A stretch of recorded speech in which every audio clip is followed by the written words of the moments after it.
ni kurejesha hadhi ya mwanadamu iliyopotea katika bustani ya Eden.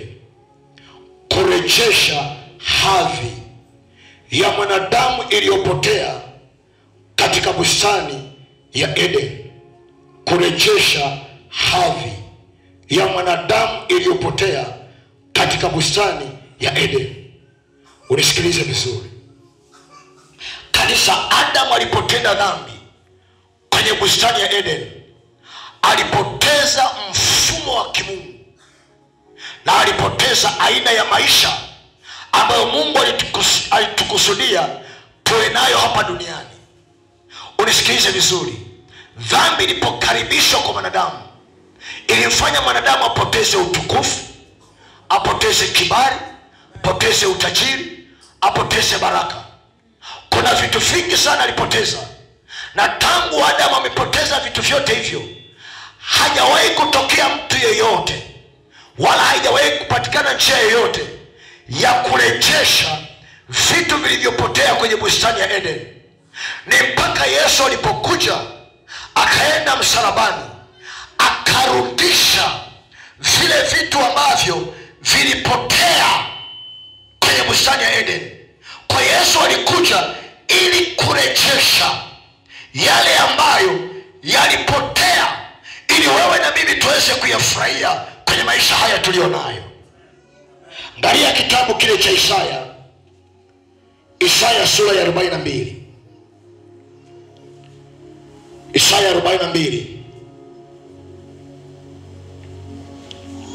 Isaya 42 mstari wa 22. Isaya 42 mstari wa 22. Biblia inasema, lakini watu hawa wote wamenaswa katika mashimo, wamefichwa katika magereza, wamekuwa mawindo wala hapana aokoaye, wamekuwa mateka wala hapana asemaye rudisha. Jesus, unisikilize vizuri. Haya maneno ulikuwa ni ufunuo wa Isaya juu ya kitu kilichofanyika msalabani. Biblia inasema watu hawa ni watu walioibiwa, wamefanywa mateka, wamewekwa kwenye mashimo, na kwa bahati mbaya sana, pamoja na hali ya maisha walio nayo, wameridhika na hali ya maisha walio nayo. Hakuna mtu anayesema okoa, hakuna mtu anayesema rudisha. Na kufuatana na maandiko, ni Yesu peke yake kwa njia ya mauti yake ndiye aliyesema rudisha, na ndiye aliyesema okoa. Maandiko yanasema Yesu alikuja kuokoa kilichopotea. Ni kitu gani kilipotea? Tulipoteza utukufu, tulipoteza kibali, tulipoteza utajiri, tulipoteza heshima. Na msalaba wa Yesu umekuja kurudisha, kwa sababu ni msalabani peke yake ndio mahali ambapo laana ilihukumiwa, magonjwa yalihukumiwa, vifungo vilihukumiwa, mateso yalihukumiwa kwenye msalaba. Kwa hakuwahi kuweko mtu yeyote aliyerejesha yale ambayo Adamu alipoteza kule kwenye Eden. Na unisikilize vizuri, wakati Yesu anarejesha msalabani, malaika kule mbinguni walipokuwa wanatazama, saa alipokuwa anarejesha, walipiga kelele za ajabu sana. Wakasema, unastahili wewe, unastahili wewe, maana hajatokea mtu yeyote zaidi ya miaka milioni kuvunja ule mkataba ambao Adam na Shetani waliingia. Ni Yesu peke yako, kwa njia ya msalaba wako umechinjwa ili kurejesha yaliyopotea. Kanarabosh. Angalia kitabu cha Ufunuo sura ya 5. Ufunuo sura ya 5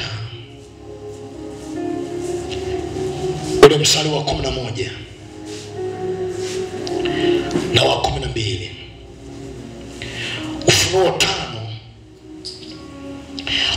11 mpaka 12 Biblia inasema, nikaona nikasikia sauti ya malaika wengi pande zote za kiti cha enzi na za wale wenye uhai na za wale wazee, na hesabu yao ilikuwa ni 10,000 na 10,000 na 1,000 mara 1,000, wakisema kwa sauti kuu, astahili mwana kondoo aliyechinjwa ili kupokea uweza na utajiri na hekima na nguvu na heshima na utukufu na baraka.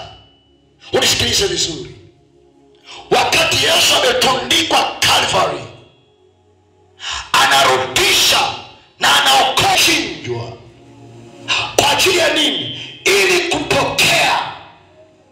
Kwa hiyo kile kilichopotea Eden, Yesu alichinjwa ili apokee utajiri, apokee kibali, apokee uweza, apokee baraka, ili wewe na mimi kwenye kizazi hiki tuwe na ujasiri wa kutembea katika baraka.